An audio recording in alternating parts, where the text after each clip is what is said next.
Selamat pagi anak-anak, bagaimana kabar kalian? Semoga kalian tetap dalam keadaan sehat walafiat. Semoga kalian tetap semangat dan tetap fokus walaupun belajar dari rumah. Jumpa lagi bersama Ibu Novi dalam materi kita yakni materi bahasa Indonesia. Kali ini Ibu akan melanjutkan materi kita bab 2 mengenai cerita narasi. Mari kita simak bersama-sama.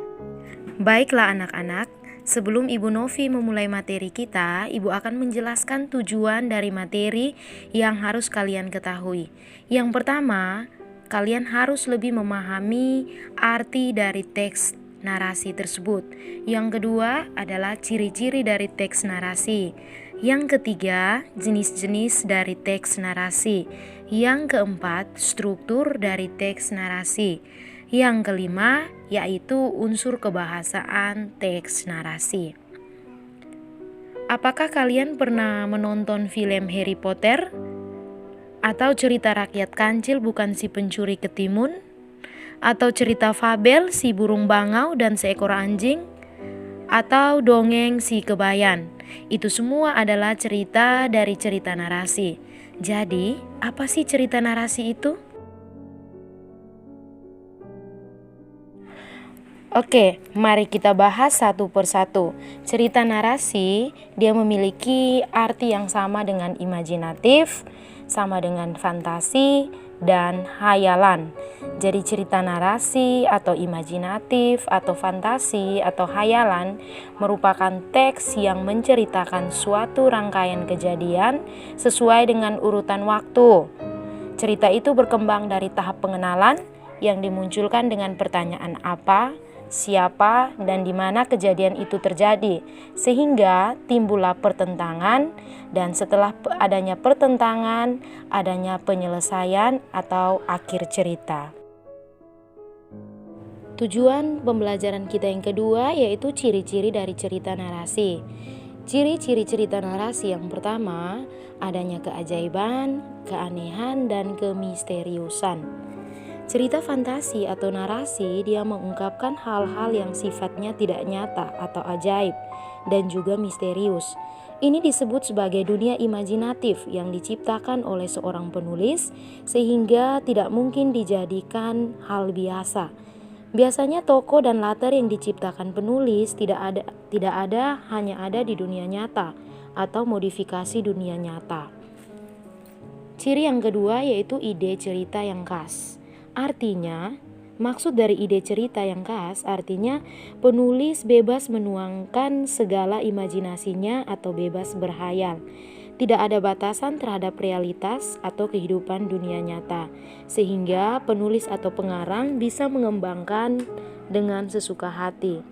Tema atau ide paling sering dikaitkan jenis cerita ini adalah tema supranatural, mistis, fiksi, dan sebagainya. Ada kalanya meski ide ceritanya sederhana, namun selalu ada pesan menarik di balik setiap cerita ini. Ciri yang ketiga yaitu menggunakan berbagai latar lintas ruang dan latar lintas waktu. Maksudnya, cerita fantasi bisa menggunakan latar apapun dalam penulisannya, mulai dari ada yang di dalam kehidupan sehari-hari hingga yang tidak ada atau bersifat karangan. Pada peristiwa ini, cerita juga bisa berpindah-pindah dari berbagai latar yang melintasi ruang dan waktu. Ciri yang keempat yaitu tokoh unik atau memiliki kesaktian. Maksudnya apa tokoh unik atau memiliki kesaktian? Maksudnya adalah tokoh dalam cerita fantasi bisa diberi watak dan bisa memiliki ciri yang unik. Ada kalanya bahkan yang tidak kita temui dalam kehidupan sehari-hari juga. Misalnya, seorang yang bisa mengeluarkan api dari tangannya atau mungkin seorang yang bisa melihat mimpi orang lain. Tokoh di cerita ini bisa berada pada waktu dan tempat yang berbeda zaman. Meski secara penampilan mungkin tidak berbeda dengan kita yang hidup di masa sekarang. Yang berikut, ciri yang kelima, dia bersifat fiktif. Maksud dari dia bersifat fiktif artinya cerita fiktif itu maksudnya atau cerita yang bukan merupakan kejadian nyata. Meski ada juga yang ada latar nyata atau objek nyata, tetapi itu hanya saja dilebih-lebihkan. Ciri yang terakhir yaitu penggunaan bahasa. Jadi dalam cerita narasi ini, penggunaan bahasa yang digunakan dalam cerita itu dia bervariasi tetapi tidak harus formal.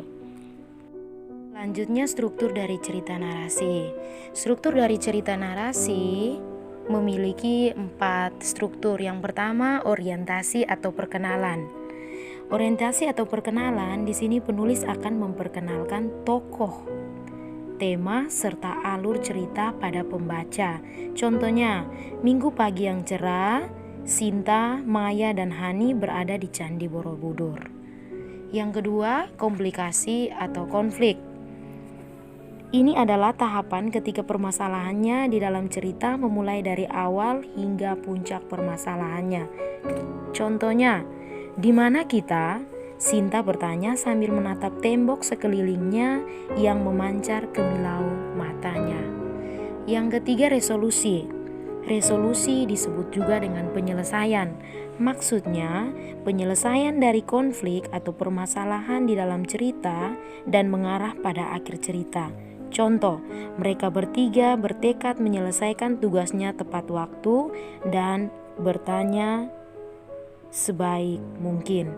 Yang terakhir adalah koda. Koda itu merupakan bagian akhir cerita yang memuat pesan moral yang mengandung makna dari cerita tersebut.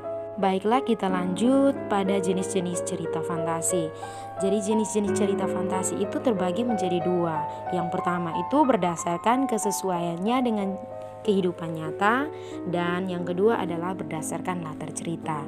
Kita bahas satu persatu. Berdasarkan kesesuaian dengan kehidupan dunia nyata itu terbagi menjadi 2 jenis, yaitu cerita fantasi total dan cerita fantasi irisan. Apa sih cerita fantasi total? Cerita fantasi total artinya cerita yang mengungkapkan fantasi, namun ceritanya tidak dapat di dunia nyata. Contoh, cerita fantasi Nagata The Little Dragon. Itu dia hanya menceritakan nama orang, nama objek, serta nama tempatnya merupakan rekaan pengarang. Yang kedua, fantasi irisan, yaitu cerita yang mengungkapkan fantasi tetapi menggunakan nama-nama dan tempat-tempat yang dapat dijumpai di dunia nyata. Contohnya cerita Anak Rembulan Negeri Misteri di Balik Pohon Kenari. Itu dijumpai dalam dunia nyata. Yang kedua, berdasarkan latar cerita. Itu juga dibagi menjadi 2, yaitu latar sejaman dan latar lintas waktu. Latar sejaman berarti latar yang digunakan berasal dari satu masa. Cerita dapat berupa fantasi masa kini, fantasi masa lampau, atau fantasi masa yang akan datang, atau disebut dengan istilah futuristik. Yang kedua, latar lintas waktu, berarti cerita fantasi yang menggunakan 2 latar waktu yang berbeda.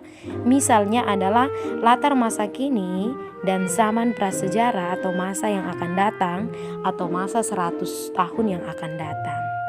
Selanjutnya adalah unsur kebahasaan cerita narasi. Yang pertama adalah kata ganti. Kata ganti adalah kata yang menggantikan nomina atau kata benda. Penggunaan kata ganti pada cerita narasi atau fantasi adalah kata ganti orang pertama, aku, saya, dan kata ganti orang ketiga, mereka atau nama orang. Contohnya, mereka segera pergi ke istana. Mereka merupakan kata ganti orang ketiga. Yang kedua adalah penggunaan latar. Penggunaan latar dalam cerita fantasi atau narasi dibagi menjadi 3, yaitu latar tempat, latar waktu, dan latar suasana. Contohnya, saat tengah malam, Ratu menangis di kamarnya. Saat tengah malam merupakan latar waktu, Ratu menangis merupakan latar suasana, di kamarnya merupakan latar tempat. Unsur kebahasaan yang ketiga yaitu konjungsi temporal. Konjungsi temporal merupakan kata hubung sebagai penanda urutan waktu. Misalnya, setelah itu, ketika, sebelum, bersamaan dengan itu, lalu, kemudian, akhirnya, dan sebagainya. Contohnya, setelah buku terbuka, aku terseret ke masa lampau. Setelah buku terbuka, itu merupakan konjungsi temporal. Unsur kebahasaan yang keempat yaitu penggunaan kata atau ungkapan keterkejutan. Penggunaan kata atau ungkapan keterkejutan berfungsi untuk menggerakkan cerita atau memulai masalah. Contohnya, tiba-tiba seorang alien yang berukuran lebih besar lagi datang. Ungkapan keterkejutan atau penggunaan katanya itu adalah kata tiba-tiba. Unsur kebahasaan yang terakhir yaitu penggunaan dialog atau kalimat langsung. Penggunaan kalimat langsung ditandai oleh dua tanda petik ganda dan disertai keterangan penyertanya. Contoh, raksasa itu mengejar kita, teriak Angela kalang kabut. Kalimat raksasa mengejar kita itu merupakan kalimat langsung karena dia diapit oleh dua tanda petik. Bagaimana anak-anak? Apa kalian sudah paham? Itulah pembahasan kita mengenai cerita narasi. Semoga bermanfaat. Terima kasih. Tuhan